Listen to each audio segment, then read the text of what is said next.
Thing one tonight, the New Yorker dropped its big report yesterday about the very cozy, mutually beneficial partnership between President Trump and his mouthpiece, Fox News. And you might think that after getting caught red-handed like that, they both might want to lay low a bit. But instead, the president's Twitter feed last night was a full-on Trump TV live blog.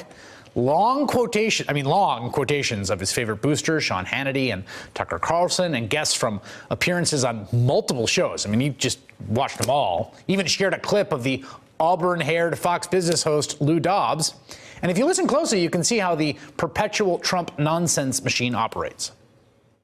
This is nothing but a political persecution. It's not even an investigation. This is purely and straightforwardly an assault.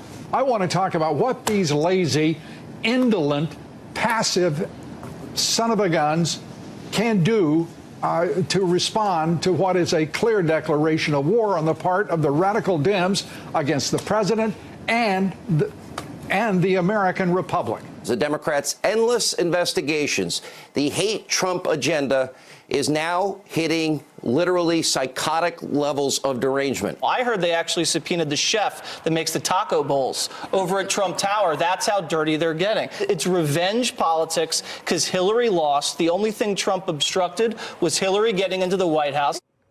But let it not be said that there isn't journalism being practiced at Trump TV. The hard-hitting investigation that you might have missed. It's thing two in 60 seconds. It's been nearly a month since Amazon founder Jeff Bezos accused the National Enquirer of trying to blackmail him.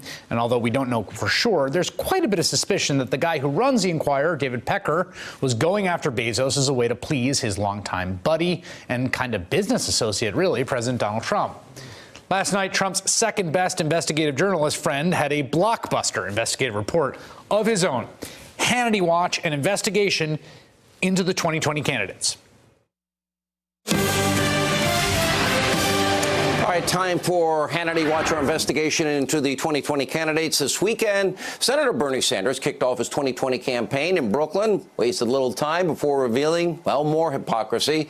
Democratic Socialist, open borders advocate, held a rally and was happy to greet his supporters from behind a barrier. Why's the fence up, Bernie? Oh, are barriers acceptable if they protect you personally? They're only wrong if they're used to protect our border and the American people, just like how many celebrities in Hollywood and politicians have armed security guards, and Bernie flies in private jets. That's right, Bernie. You burnt.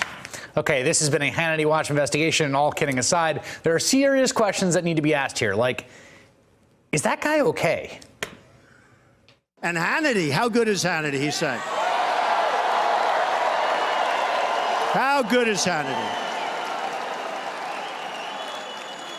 And he's a great guy, and he's an honest guy. Hey there, I'm Chris Hayes from MSNBC. Thanks for watching MSNBC on YouTube. If you want to keep up to date with the videos we're putting out, you can click subscribe just below me, or click over on this list to see lots of other great videos.